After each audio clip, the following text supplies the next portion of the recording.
Bueno, ¿cómo les va? Buenas noches, bienvenidos una vez más a esto que es Pan y Circo. Más circo que nunca, a una semana del balotaje y todo sigue igual. Hasta ahora no se ha caído una sola idea. Los asesores de imagen y de prensa de los candidatos le dicen callate la boca y dejá todo como está. Parecería que la política que han encontrado los gurúes es que en la Argentina no hay que decir nada porque como no podés decir lo que vas a hacer porque si no por ahí no te votan, necesitamos sordomudos, el ayudante del zorro de candidato a presidente, para ver si de esa manera la gente, como no sabe qué hacer, se equivoca y te vota.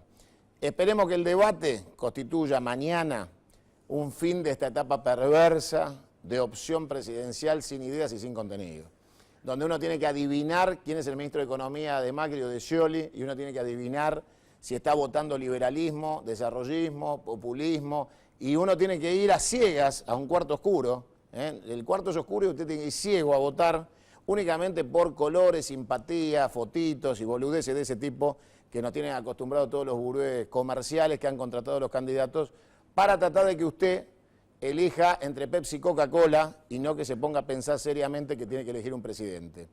Lo han logrado, nos trajeron a los argentinos a las patadas en el culo hasta el final sin explicarnos absolutamente nada de nada. Pero es lo que usted se va a encontrar en el cuarto oscuro, 2 boletas, y en esas 2 boletas usted va a votar, Dios sabe qué, pero vota. Usted va a votar por ahí harto del kirchnerismo, entonces va con Macri. O usted va a votar harto del liberalismo que supone que está atrás de Macri, y vota Scioli. Pero la realidad es que ninguno de los dos le ha dicho si genuinamente son lo que parecen ser. Scioli no ha explicado si genuinamente es la continuidad del kirchnerismo tal cual se lo conoce o es algo distinto como dicen los spots, ni Macri ha aclarado si avala o no las barbaridades y los disparates de Broda o de Stern. Entonces, usted está en bolas para votar. Usted no tiene la menor idea de lo que va a votar. Entonces, en este escenario, usted puede estar agradecido por la ley de asignación universal por hijo o por las leyes que tienen que ver con los derechos humanos o con todo aquello que ha tenido que ver con la igualdad sexual o de las minorías, y entonces vota a Daniel Scioli. O usted está agradecido por el Metrobús y entonces vota a Macri. Es raro votar presidente que no le dicen qué piensan, cómo van a gobernar, qué idea tienen de un país, por ejemplo, en el cual ninguno de los dos habló del aborto, ni del tema de Malvinas, no hablaron absolutamente de nada. El narcotráfico, usted sabe que desde que estuvo la novela de Pablo Escobar es moda y hay que hablar de narcotráfico porque aparte se coló en la campaña para putear a Aníbal Fernández, entonces hablar de narcotráfico es necesario en una campaña porque el tema está en la agenda social, entonces de eso sí hablan, nadie dice un carajo de cómo lo va a solucionar, hablan de voluntad política, no hablan de nada. Nadie ha expresado un plan real, genuino, que usted puede interpretar. Por ejemplo, asignación presupuestaria. Ninguno de los dos candidatos ha dicho cuánto dinero le va a asignar el combate al narcotráfico. Entonces nos están boludeando. ¿Está bien? O sea, yo voy a combatir el narcotráfico. ¿Con qué? ¿Con qué recursos? ¿Con qué capacitación? ¿Con cuánta cantidad de hombres? ¿Vuelve la gendarmería a las fronteras? Ni Macri ni Scioli aclaran nada de todo eso. Entonces estamos llegando en bolas. Esperemos que mañana, a esta hora, mientras usted esté en su casa eligiendo cualquiera de los canales para ver el debate, usted cierre ese debate diciendo que uno de esos 2 candidatos cayó al pelado porque realmente explicó una idea completa para que usted lo pueda votar. Si no pasa, habrá que felicitar a esos turros que cobran fortunas por asesorar candidatos que no quieren decir nada y terminamos votando Pepsi o Coca-Cola. La realidad es que el gobierno cree que gana por 1 punto o medio punto o 2 puntos, el gobierno cree que gana. Y Macri cree que gana por 8 o más. Con lo cual, estamos frente a una disyuntiva que solo va a resolver usted, votando. No hay sensación de derrota en el gobierno, olvídense. En los pasillos del gobierno no están asimilando una derrota. Por las dudas, le digo a todos que están del otro lado pensando, ya está, se van, olvídate. Están pensando en ganar por la mínima, pero ganar, están pensando en sacar diferencia, están pensando en quedarse. Así que si querés que se vayan, calentate en levantarte el domingo a la mañana, anda a votar, porque te podés llevar una bruta sorpresa. Si no le creías a las encuestas antes, no le creas ahora. O ahora que dicen que gana Macri te gustan, y cuando decían que ganaba Scioli no te gustaban. Bueno, las encuestas se equivocaron durante todo el año. Así que si un encuestador te dice que hoy gana Macri, no le creas tampoco, calentate en ganar. porque las encuestas dieron para el culo durante todo el año, parejito en todos los motivos. Así que no te equivoques, no te confíes, no te vayas de vacaciones pensando que ya está todo bien, porque te podés a la noche desayunar con que ganó Daniel Scioli. Una de las probabilidades que todavía están en la mesa a pesar del triunfalismo, el exitismo, la ola de alegría y los globos amarillos. Todo esto, en este contexto, te pone a vos frente a la disyuntiva de saber cómo vas a hacer en abril, en marzo, cuando vuelvas de vacaciones, si te podés ir, y afrontes el tarifazo, y afrontes la devaluación, con cualquiera de los dos. El problema es que no te dicen ni cómo va a ser, ni te permiten prepararte. Ahora, que los dos tienen que hacer algo con la economía, no cabe duda, y que no te va a gustar, tampoco. Así que meditá, razoná, frená las curvas, no te dejes empujar por la publicidad, ni la ola de prensa, ni la animosidad de un grupo o del otro, ni de la corpo oficial, ni de la corpo de la oposición. Ponete las pilas y razoná. Porque lo que votes te lo comprás por 4 años, o más. Después, a llorar a la iglesia. El sábado anterior, en este programa, te contamos, antes que el resto de todos los medios en la Argentina, que había una orden de la AFI, de Parrilli, para iniciar en la Argentina una cadena de hechos violentos para desgastar un eventual triunfo de Mauricio Macri, que se empezaba a producir desde ahora. ¿Por qué? Porque ese desgaste previo tenía que ver con la instalación del miedo a la llegada de Macri y que estos hechos violentos empezaron a generar un clima de que solo se puede contener si gana Scioli. A partir de que te lo contamos el sábado, acá a las 22 horas, y te contamos exactamente lo que había pasado y que existía la orden de trabajo de la AFI y que estaban operando en función de eso, apareció Castells. A reforzar lo que te contábamos el sábado y en la semana, le hicimos una nota que después levantaron el resto de los medios y Castells empezó a pasear por televisión. Y queremos que la compartas con nosotros porque lo hicimos en nuestro programa de radio de todas las mañanas en Cadena 1, AM 1240 para todo el país, de 8 a 12 del mediodía. Vino Raúl Castells y ratificó el 100% de lo que te contamos, como siempre, porque nosotros damos primicias y no noticias. Escuchá Castells y ya venimos. Bueno, y el sábado allá en Metro les contábamos que teníamos conocimiento de que algunas cosas iban a pasar en la Argentina o que por lo menos estaban tratando de que pasen. ¿Quién era el personaje que instigaba a que estas cosas pasaran? ¿Cómo se estaba organizando? Venía de la AFI con una orden interna de trabajo emitida por el señor Parrilli pidiendo que se organizaran o se tratara de medir la capacidad de que organizaciones piqueteras se dieran a la tentación de participar de hechos de disturbio o de desorden social a partir de un eventual triunfo de Mauricio Macri. Y de esta manera opacar la elección del día 22 o la asunción del nuevo presidente el día 10. Y con el correr de las horas tomamos conocimiento que había alguien que no solo tenía la misma información, sino que había sido protagonista directo de los hechos. Y obviamente mucho mejor que contar es ser parte de esa información y poder contarla con mucha más autoridad que nosotros, porque de esta manera queda al descubierto que todavía y aún en retirada son capaces de hacer daño y de no dejar que los argentinos encontremos un rumbo, sea cual sea, equivocado, acertado. No, nadie tiene por qué comprar seguridad de cuando va a votar, uno se puede equivocar, pero siempre dentro del marco de la democracia, del orden institucional y del respeto a las instituciones. Raúl Castells, ¿cómo te va? Buen día. Santiago Cunio, ¿cómo estás? ¿Qué tal? ¿Cómo está usted? ¿Bien? Bien, bien, hombre. Muchas gracias por venir. No, por favor, agradecido y además tiene que pagarle un asado a su producción porque insistieron bastante para que estuviéramos con usted. Le voy a decir algo, si le pago asado no me lo acepto, va a tener que ser algo de dieta. Bien, va a tener que... Vegetariano, pero algo invítelo a comer. Bueno, muchas gracias.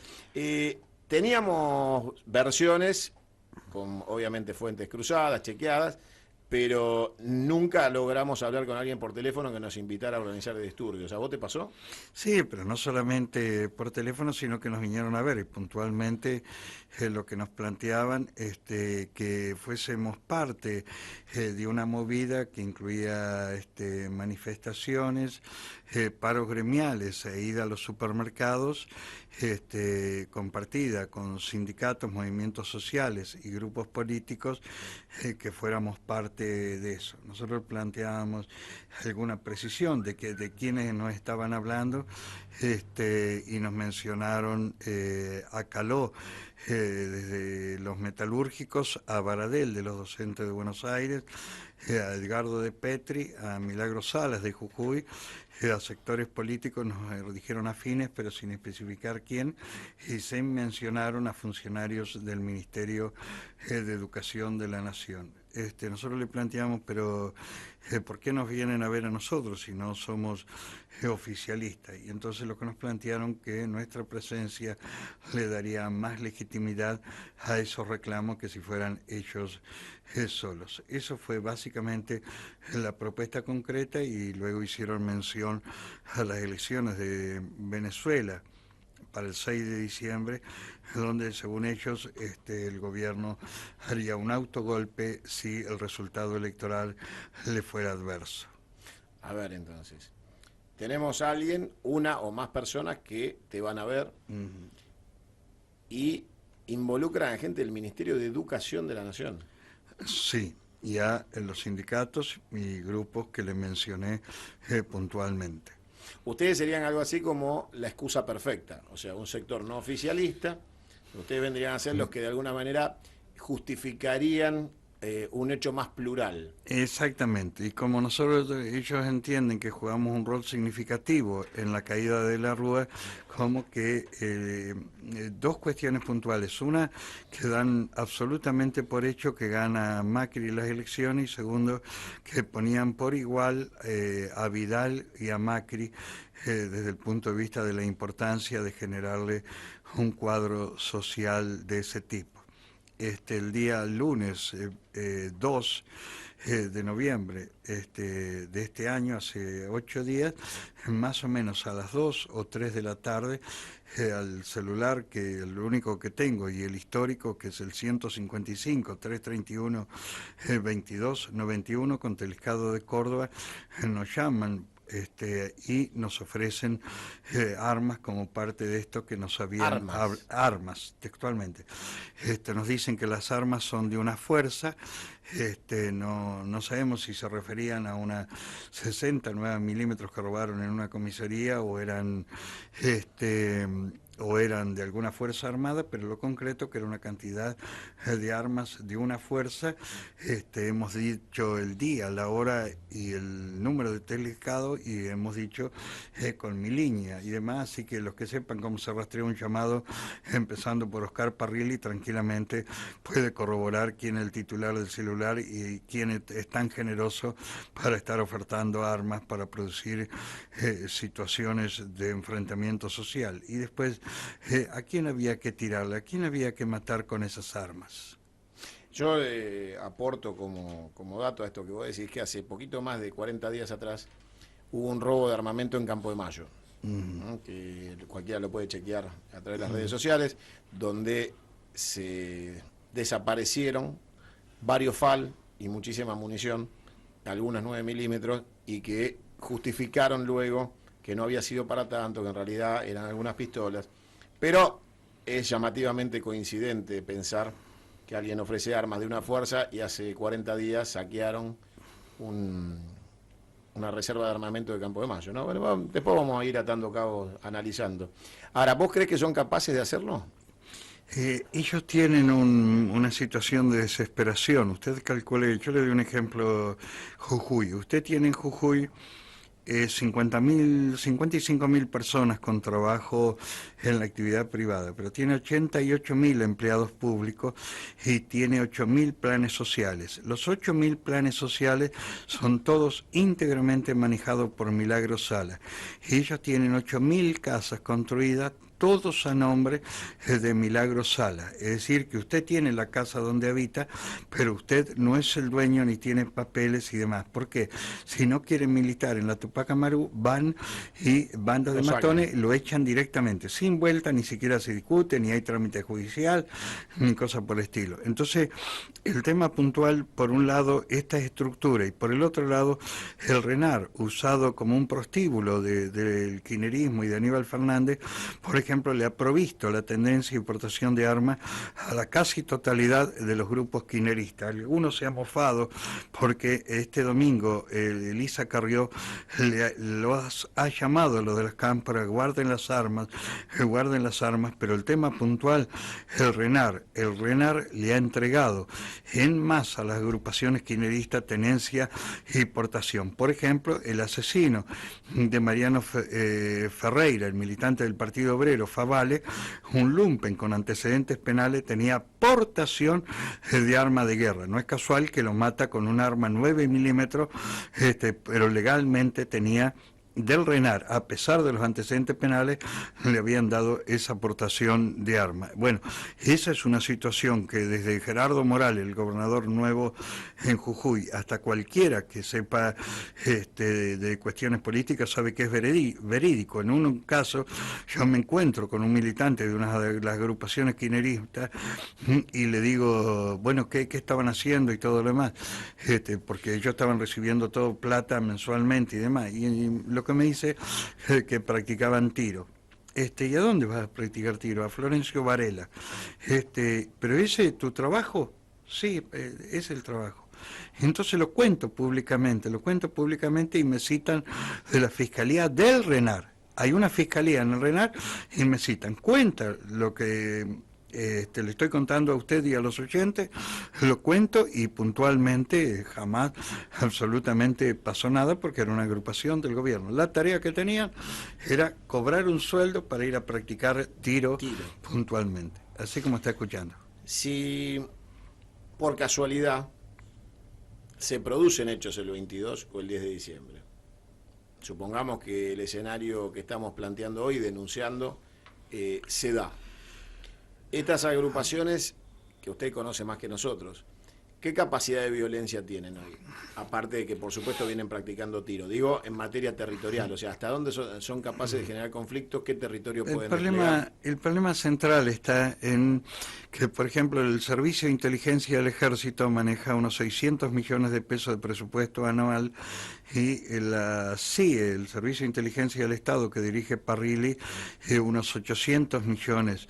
Entonces, con 1.400 millones anuales se está en condiciones de generar una estructura de mercenarios muy grande. Ellos han tomado 138 militantes de la Cámpora, dirigidos por Lucas Albornoz y por el segundo de Debido, Olga Zabal, para que actúen como fuerza de choque organizando este tipo de cosas. Y entonces el problema es que al haber tantos niveles de droga y de lumpenaje por montones de lugares, por ejemplo, alcanzaría, para decir, dentro de una hora queremos 500 personas en la puerta de un supermercado, hay plata, armas y porros para todos y demás, se juntan 500 personas en cualquier supermercado del Gran Buenos Aires o en barriadas populares, se junta una hora, se tarda en hacer una cosa de ese tipo.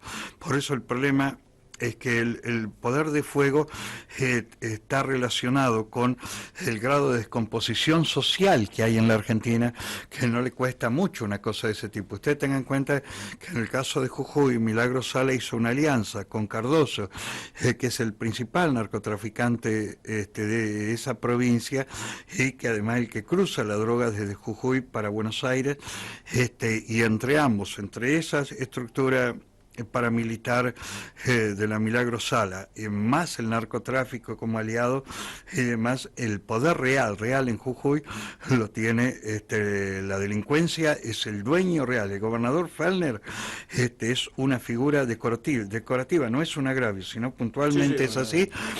Y mire lo curioso, existe el servicio penitenciario en Jujuy provincial, pero los que manejan la cárcel es la gente de Milagro Sala. Tanto es así que el preso que va a salir mañana a las 8 de la mañana ya lo están esperando en la puerta del penal y ya lo llevan a la sede de la Tupac Amaru y lo integran a esa estructura, etcétera, le dan algún grado de cobertura y que pase a integrarse dentro de esos militantes rentados de ellos para que hagan las tareas de todo el trabajo sucio cotidiano. Escucharon todas las barbaridades que le propusieron a Castel, ¿no? Armas, dinero, plata, lo que quisiera. ¿Para qué? Para que su agrupación piquetera se sumara al resto de las organizaciones rentadas del kirchnerismo para legitimar los episodios de violencia. O sea, serían más creíbles estos episodios si alguien como Castells y su agrupación, que no son kirchneristas, estuvieran presentes en los desmanes. Entonces le ofrecen todo lo que quiera, droga, armas, dinero. ¿Para qué? Para que se sume a legitimar lo que van a hacer igual con Castells o sin Castells. El sábado pasado le decíamos que esto iba a pasar, ahora le estamos dando las pruebas de que efectivamente así va a ser. Y a lo largo de la semana ya empezaron a producirse los hechos. Se lo contamos hace una semana, ¿se acuerda, señora?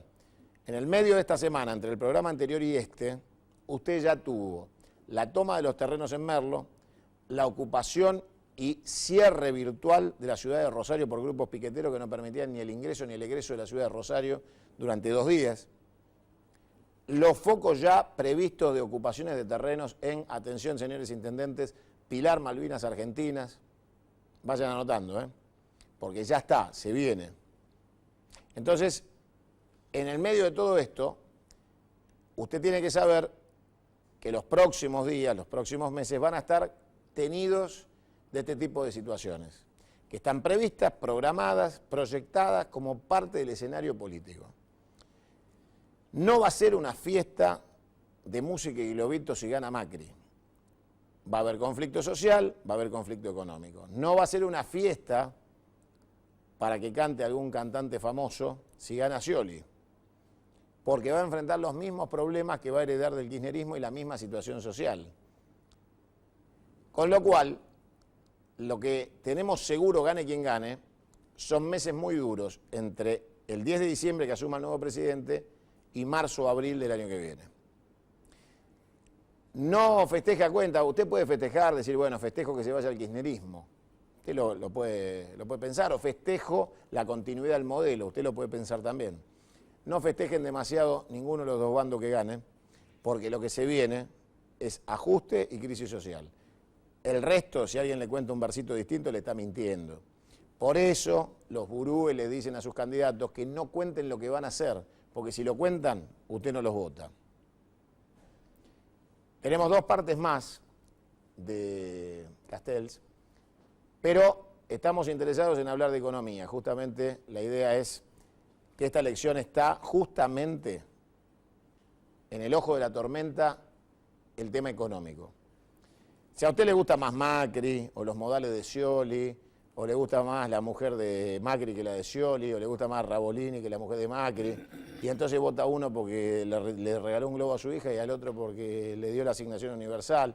Bueno, todo eso va a quedar a un costado rápidamente cuando a usted le digan que devaluaron su sueldo, que usted gana menos porque le tocaron el bolsillo, que usted se va a encontrar con precios que suben, que si se frena la inflación con recesión, usted se va a quedar en la calle.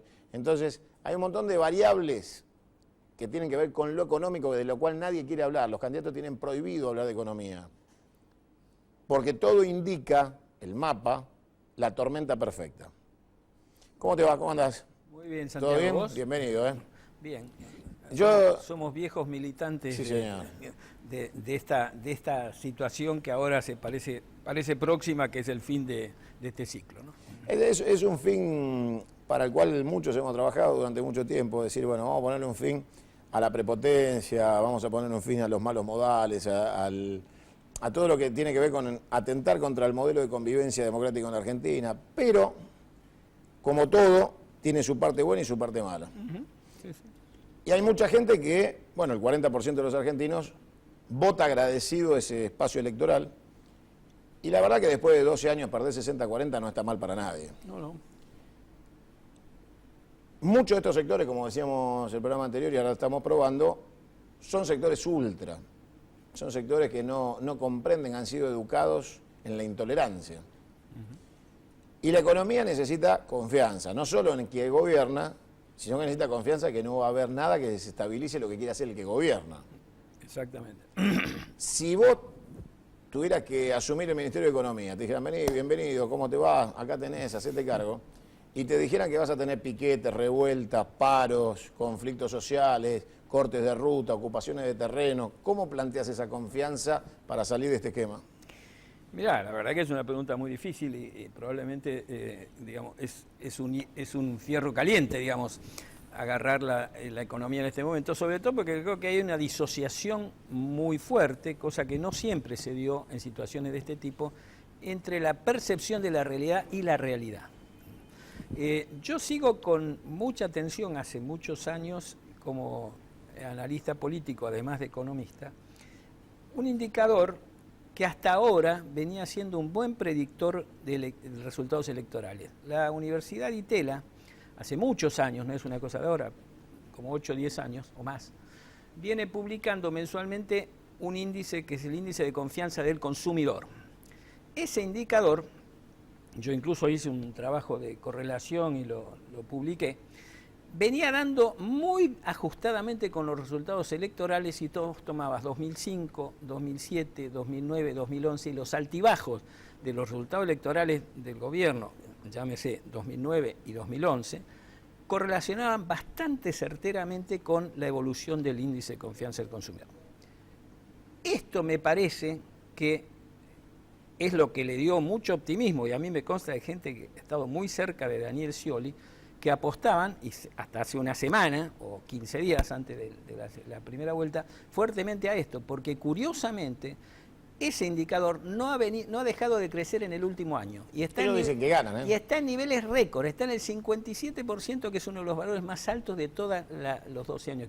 Ahora, curiosamente, me parece que el voto económico, que en general ha venido siendo, no solo acá, sino en general en todo el mundo, un buen resumen, digamos, de los resultados electorales, parece haberse quebrado, porque ese indicador que hoy está creciendo no correlaciona, primero, con la situación económica real y genuina, que no es para nada buena, y tampoco con los resultados electorales. O sea, esto ha sido una sorpresa para, digamos, el gobierno, bueno, para Scioli.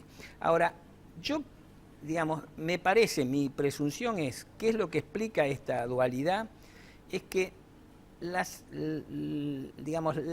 malas noticias de la economía todavía no impactan directamente en la actitud y en el nivel de vida de la sociedad, salvo en algunos aspectos marginales. Ahora, hay problemas muy serios y que no se perciben antes, sino después. Te doy un dato y apoyando en lo que vos decías. La Argentina tiene hoy un déficit fiscal, el déficit de las cuentas públicas es el tercero en orden de magnitud de la historia económica argentina. Uh-huh.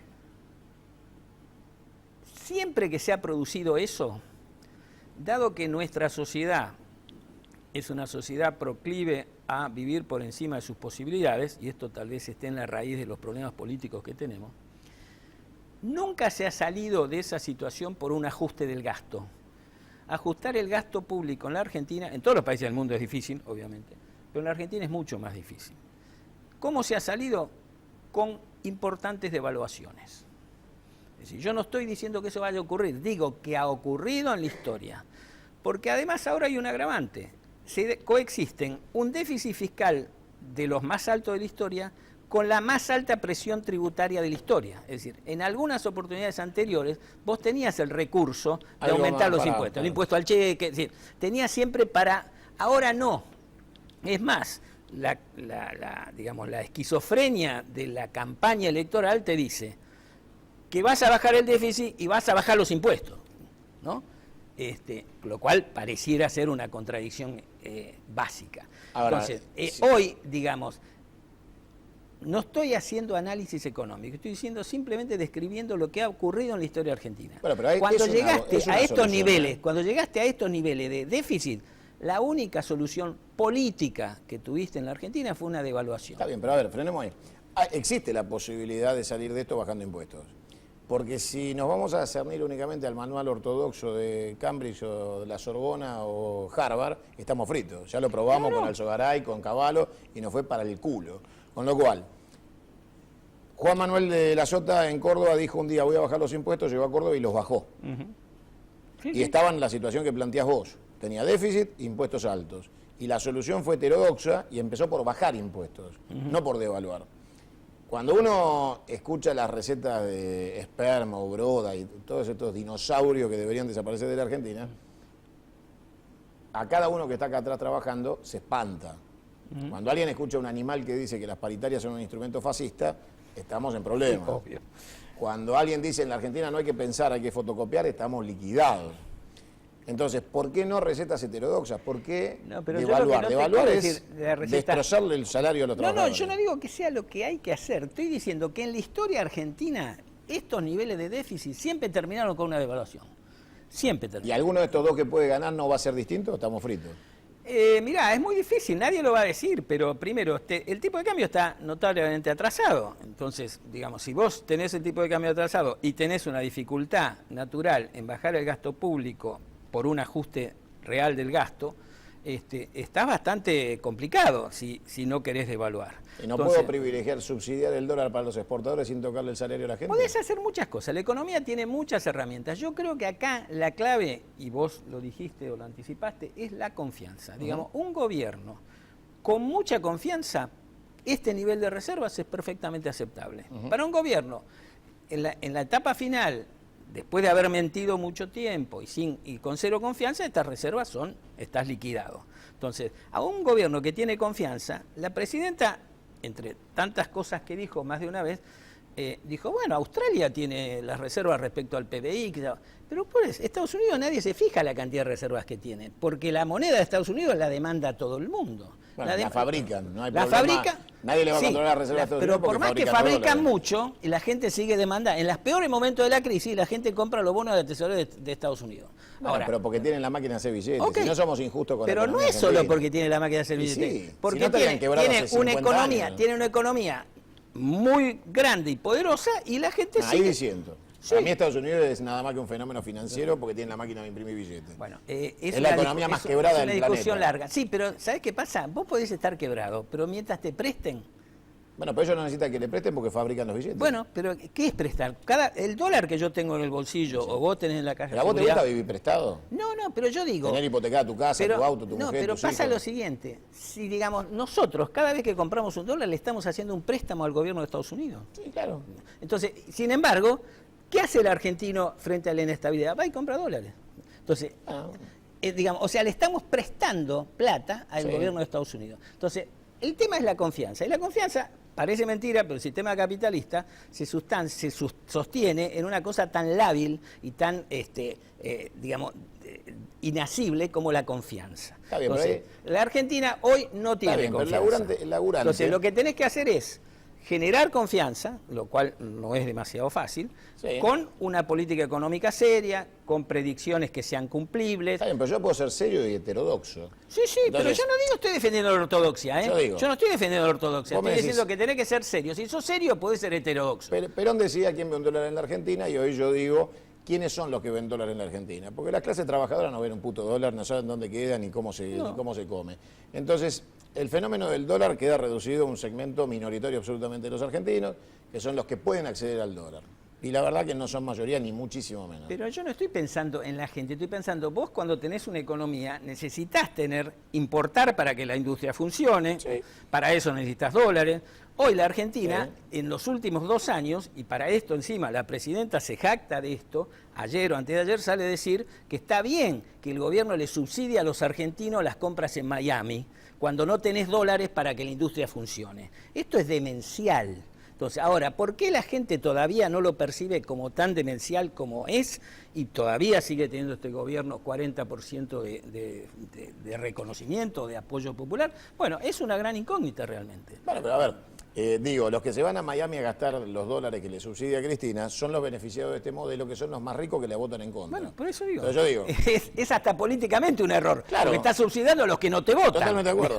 Ahora, eso no quiere decir que estos que no la votan porque se quejan con las panzas y los bolsillos llenos y liquidan sus reservas en el extranjero y no dejan un solo dólar ni peso en Argentina, sean justamente a los que hay que darle confianza, porque si no estamos No, fritos. hay que darle confianza al capital que venga a invertir a la Argentina. Está bien, pero Ahora, ¿cómo pero vas a captar? dignifiquemos frases, porque esa frase es re linda, se No, la pero escuchás pasa a lo siguiente, si cualquiera. vos pones un cepo Sí.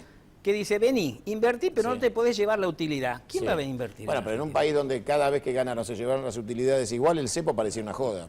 No, o sea, pero yo hay digo, 380.000 millones de dólares en extranjeros de argentinos que robaron a los argentinos y se los llevaron al extranjero. pero yo no estoy Y ahora te defendiendo dicen, eso. Yo dame lo que digo- confianza que quiero volver yo a... lo que digo eso, ¿por qué vos para que Chevron venga y te ponga 2.000 millones de dólares que son una propina, ¿no es cierto?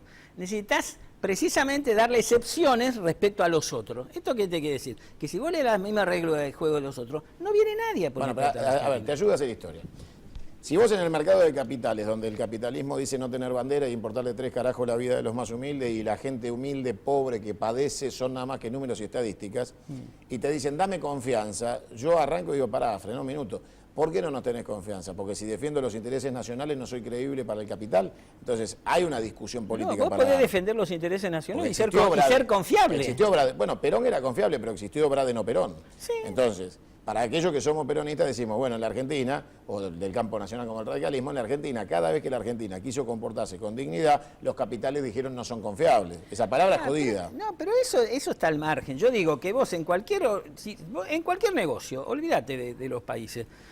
Vos tenés que ser merecedor de crédito, tenés que ser un tipo que pague que pagues tus deudas. Sí, claro. Ahora, si vos no solamente no las pagás tus deudas, además puede ser incluso por las buenas razones, pero te burlás de eso, ¿eh? Entonces después no le podés ir a pedir plata a otro. ¿Por qué Bolivia consigue y Paraguay? No estoy hablando de Suiza. Bueno, pues ni Bolivia ni Paraguay pagaron una sola cuota de todo lo que deben. Bueno, pero Bolivia y Charlemos Paraguay dentro de 20 años a ver qué quedó de estos consiguen- préstamos que recibieron, ¿no? Consiguen plata a la mitad de la tasa que hoy le prestan a Pero, la Argentina. a ver, yo me inclino más por la Y teoría eso de- que supuestamente son, el caso de Bolivia, son países que no forman parte de los mimados del establishment, digamos. Yo no tengo miedo a pedir prestado, pero tengo miedo a aquellos que lo piden.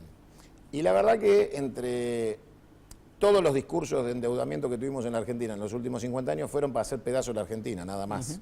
Con lo cual uno escucha que alguien va a salir a tomar una deuda y dice, cagamos, otra vez lo mismo. Arrancamos de nuevo, volvemos a la misma historia, con Martínez de Oz, con Alzogaray, con Cavallo. O sea, es la repetición histórica de los intereses anglosajones en la Argentina saqueando la Argentina. Van, se endeudan, total, la paga el que viene atrás, generaciones enteras de pobreza, desnutrición, hospitales sin insumos. Total, el que endeuda se va, se lleva una parte de lo que renegoció y así van los liberales en la Argentina saqueando todo lo que pueden. Los mismos que en la década del 90 destruyeron los ferrocarriles y ahora los argentinos tenemos que ir a comprar ferrocarriles chinos. Entonces, No solo ferrocarriles, durmientes estamos permanente. comprando. Entonces yo digo, el modelo nacional de desarrollo sustentable no es justamente una teoría liberal de confianza en los mercados, porque la confianza en los mercados nos llevó al desastre a los argentinos. Pero las dos cosas son posibles. Los países que, digamos, a los cuales le va bien y donde la sociedad vive mejor, son países que tienen políticas económicas serias, homologables por la normalidad, y que le permiten a los países defender sus derechos, pero al mismo tiempo que su sociedad viva bien. No son antitéticas las Por cosas. ejemplo, dame uno. Bueno, te digo, Perú y Bolivia han venido creciendo, Perú y Colombia, perdón, han venido creciendo. Vos sabés la cantidad de bolivianos y colombianos que vienen a la Argentina porque no tienen hospital, educación, la educación es cara. Pero ya digo, pero Porque ¿de dónde, si pero son paraísos, ¿por qué no se quedan pero allá? ¿de dónde vienen? Eso es el tema. Lo importante en una sociedad es, a mi juicio, que vos vengas teniendo un horizonte de crecimiento, no Sí, pero para abajo. La ninguno- Argentina en el 75, en el 1975, tenía un 3% de pobreza. Sí, ¿eh? pero tenía 12 millones de habitantes. Bueno, ok, pero está bien, pero en relación. Y hoy, entonces, el horizonte de la Argentina, hay que recuperar la confianza de darle a la sociedad un horizonte de crecimiento y de desarrollo hacia arriba. Pero sacame de las palabras, porque cada vez que hablamos de confianza... No, yo si querés, sacame hablamos de las de palabras. números. Vamos a ver. Yo quiero que tenga confianza en un gobierno el más humilde, Sí. no la banca Morgan. No, seguro. Entonces, a mí los El más los humilde, fondos ¿sabés la buitres confianza? me caen para el orto.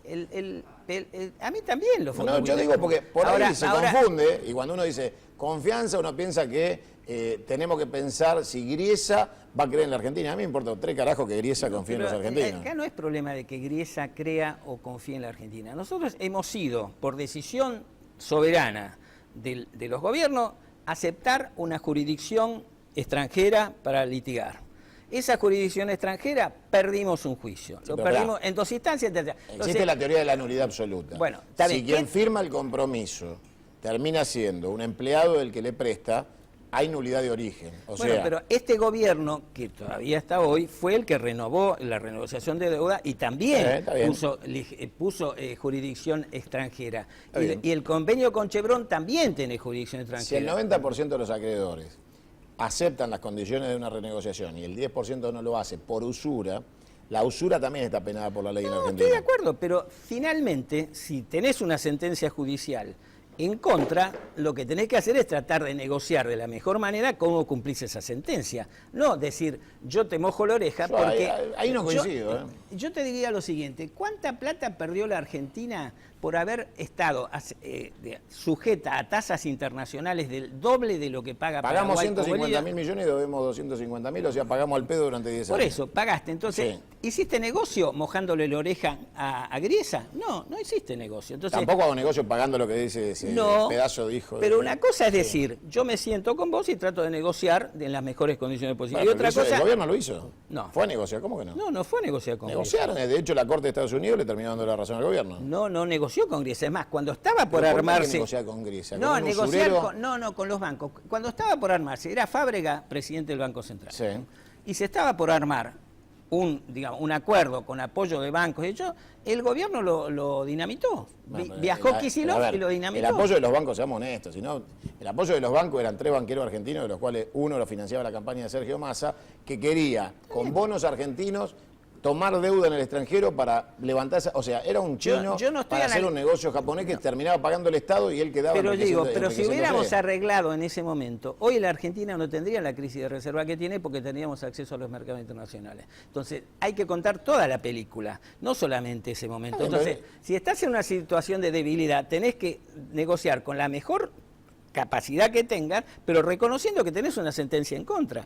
Yo te lo llevo al mercado local. Yo tengo una sentencia que me embargan el sueldo, ¿no? Sí. Entonces, ¿qué hago? Tengo que sentarme a negociar, no puedo decir, porque me van a embargar el sueldo y me voy a quedar sin comer. Entonces, digamos, hay límites, digamos, que más allá del discurso político, que al gobierno le ha dado resultados, porque el gobierno, gran parte todavía el apoyo que tiene, lo tiene en función de ciertas banderas que ha levantado. ¿Pero eso benefició a la sociedad, a la población? No, bueno, no la benefició. A ver, hay que ver en qué términos. Para mí no negociar con usureros, a mí me da renta que tiene que ver con la dignidad, aunque pierdan plata. Entonces, yo sí tengo que decir, no negociar con Griesa, a mí me llenó una parte que no era el bolsillo, era la dignidad. No, ok. Entonces, hay que ver qué valores tienen los argentinos en la cabeza. Si acá gana Macri, sale corriendo, como dijo oportunamente, hay que hacer lo que diga Griesa, pagar, y ese disparate costaba 50.000 millones de dólares a los argentinos, y esa es la manera de entrar en un circuito de endeudamiento sin fin, porque como decís vos, lo importante es tener crédito, aunque no lo pagues nunca, estamos fritos. Mira, las deudas, los países nunca pagan las deudas, lo que pagan son los intereses. ¿En serio? Pero entonces, porque si vos creces al 6%, sí. Y tenés... Mirá que en el 2001 te la reclamaron y te hicieron quebrar, ¿eh? Bueno, por eso digo... O sea que las deudas a veces se pagan. No, pero ahí había un exceso de endeudamiento. Precisamente este gobierno, si cometió el error político, este gobierno hizo el desendeudamiento con el exterior, no localmente, porque esa es otra historia que hay que contar.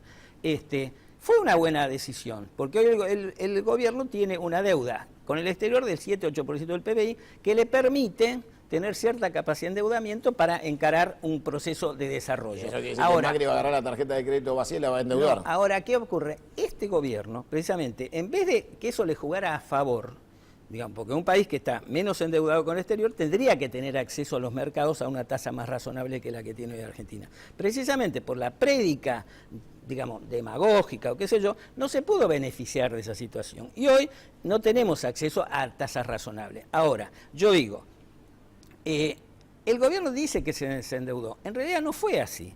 Lo que hizo es lo siguiente. Yo a veces en reuniones más domésticas digo lo siguiente. Supone que el banco me quiere ejecutar mi casa porque yo tengo una hipoteca y no la pagué. ¿No es cierto? Entonces, ¿qué hago yo? Le pido plata a mi cuñado, le pago al banco y lo bicicleteo a mi cuñado. ¿Sí? Ahora, ¿sabés quién somos los cuñados? Somos todos nosotros, porque hoy toda la deuda que se pagó y está endeudado el Banco Central en pesos es menos plata del peso, menos valor del peso que vos y yo tenemos en el bolsillo. Así que en realidad la sociedad terminó contribuyendo sin darse cuenta a a mí me esto. estafó Martínez II y Cavallo y me robaron 100 veces más que este gobierno, porque pero cuando este a mí me gobierno, endeudaron y en el 2001 voló por el aire la Argentina, los banqueros no robaron a todos los argentinos, no saquearon, se llevaban en camiones blindados la plata por Ezeiza. Tuvimos que salir a pagar la deuda de los hijos de puta de los banqueros, terminar pagándonos nosotros mismos lo que nos robaron. Entonces yo te digo, ojo, porque vos me planteás lo del gobierno, y yo te planteo que esos señores que hoy vienen con la receta de salvación en contra del populismo son dos hijos de puta que nos endeudaron y nos robaron Yo no estoy durante diciendo 200 de las años. recetas de los que vienen y si son hijos de puta o no son hijos de puta. Yo digo que este gobierno, el verso... Tiene que haber equilibrio, tiene que haber un punto medio que no sea uno de los dos extremos. El verso del desendeudamiento en realidad no fue tal, lo estamos pagando nosotros con la estafa que significa la inflación.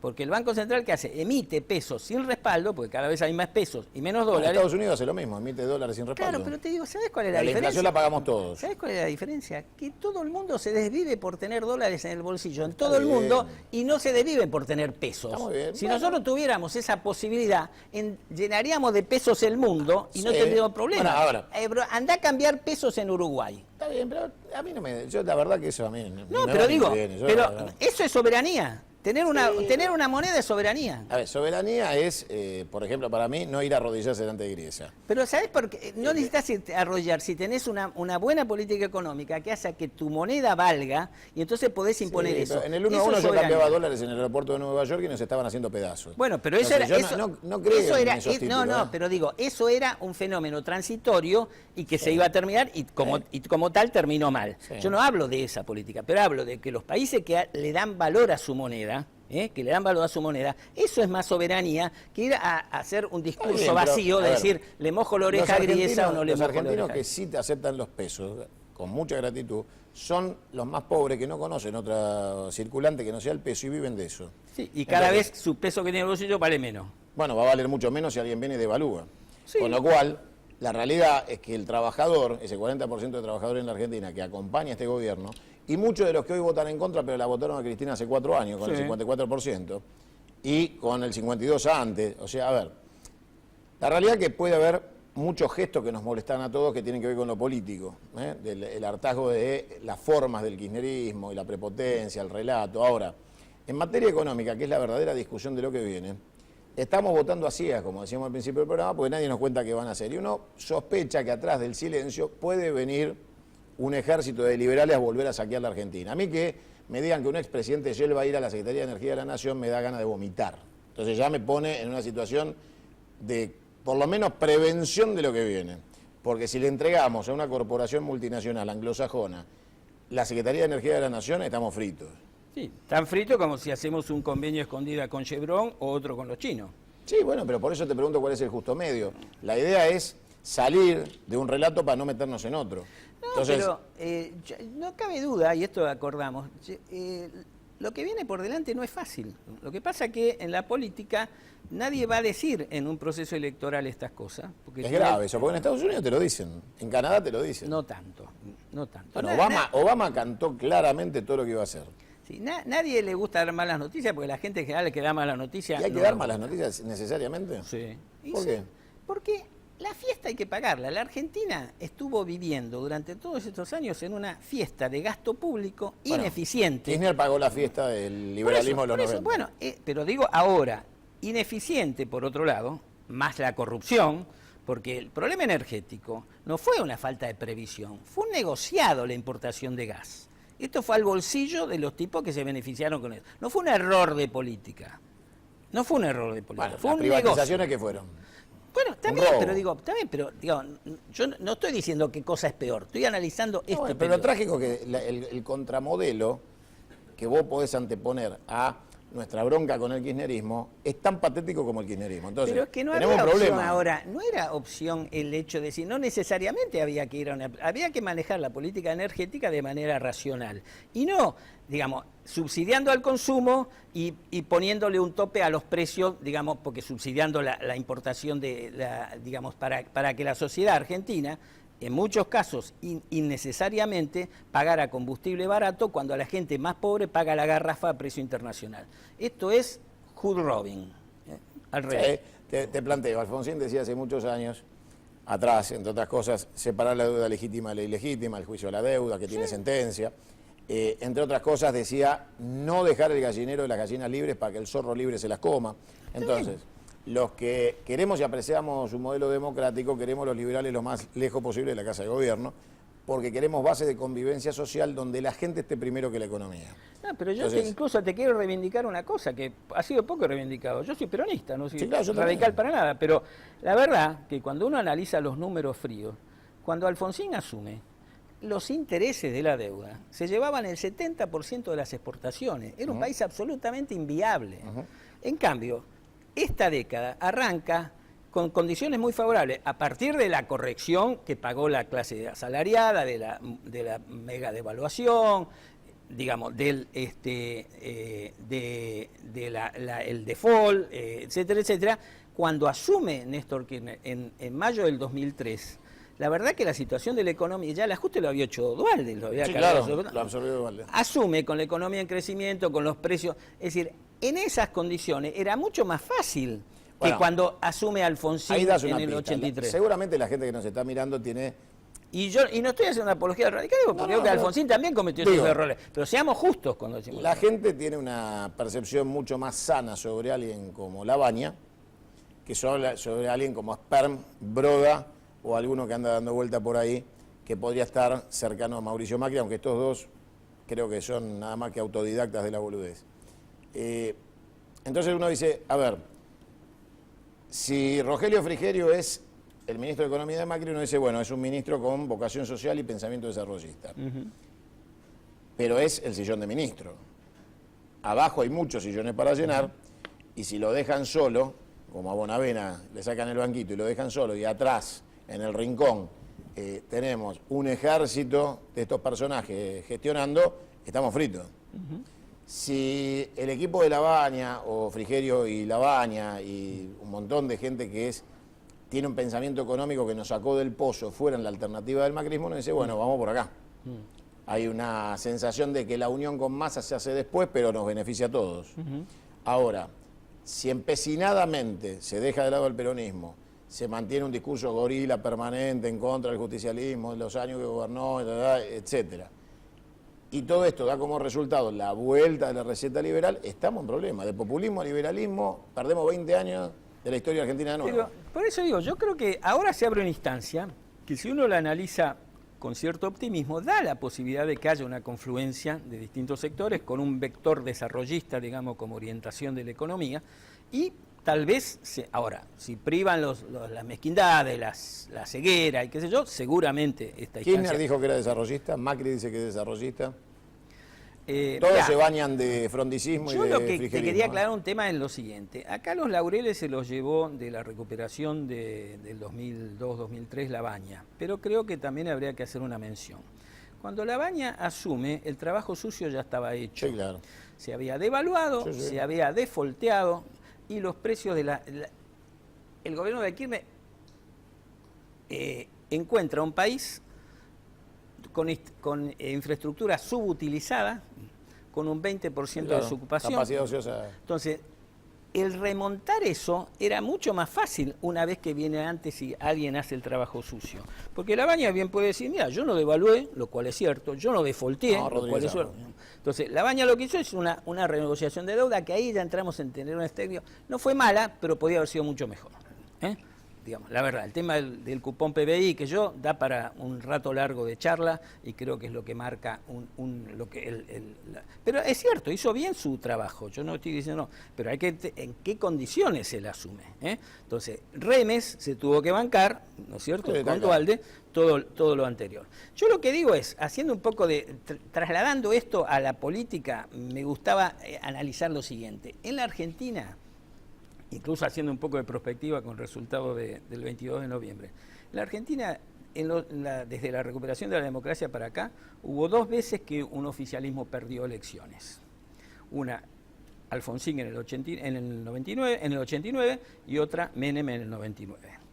Curiosamente, en esas 2 veces el oficialismo pierde con un candidato que no es heredero genuino del gobierno. Angelos no lo era de Alfonsín, y Duhalde no lo era de Menem. Y curiosamente también perdieron ambos candidatos con el 38% de los votos y monedas. ¿Pasará lo mismo? Puede ser, tal vez sea el estigma de que ningún gobernador de la provincia de Buenos Aires llegue a ser presidente, pero al margen de todo eso nos estamos yendo, queda pendiente analizar todo esto que hemos discutido. Nadie nos está contando lo que viene. Y atrás se encierra esta discusión es la que está atrás de los gurúes de la publicidad. Atrás de Pepsi y Coca-Cola se esconde la discusión real de los argentinos de a dónde vamos. tratemos de evitar por todos los medios que un liberal llegue al Ministerio de Economía. Vote a conciencia, vote con capacidad de discernimiento de la realidad de la historia. Para vos que sos más chico, tratá de leer y estudiar y pensar, porque te vas a enterar lo que es la inflación cuando te llega al bolsillo después de la devaluación. O te vas a enterar que la inflación se puede frenar con recesión y te vas a quedar sin laburo. Entonces, razoná, pensá, sentate y después votá. Ojalá mañana, a las 22 horas, en el mismo horario que compartimos con ustedes los sábados, Daniel Scioli o Mauricio Macri me permitan que la semana que viene yo les diga que al fin nos contaron algo que responda una sola de todos estos interrogantes que tenemos habitualmente en este programa. Gracias por haber venido. Será hasta la próxima y pensá lo que vas a votar y si mañana no escuchás nada serio, qué sé yo, llamame y contame qué hacemos. Chau, gracias.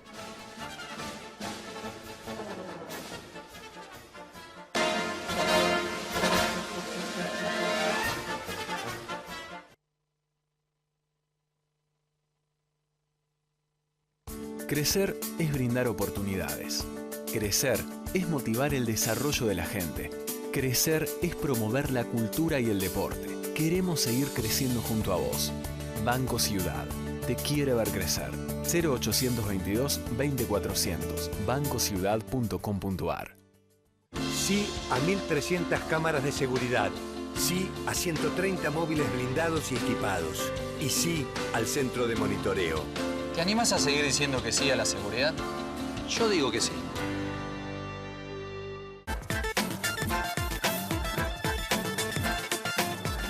Queremos una legislatura más participativa, más comprometida con la ciudad. Conocemos muy bien lo que necesitas. Esto es parte de lo que hicimos y queremos compartirlo con vos. Sí, con vos, porque vos sos la ciudad y la ciudad es parte de vos.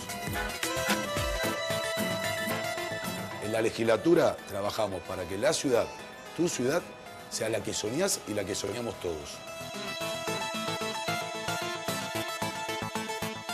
Vení, te invito a que la conozcas.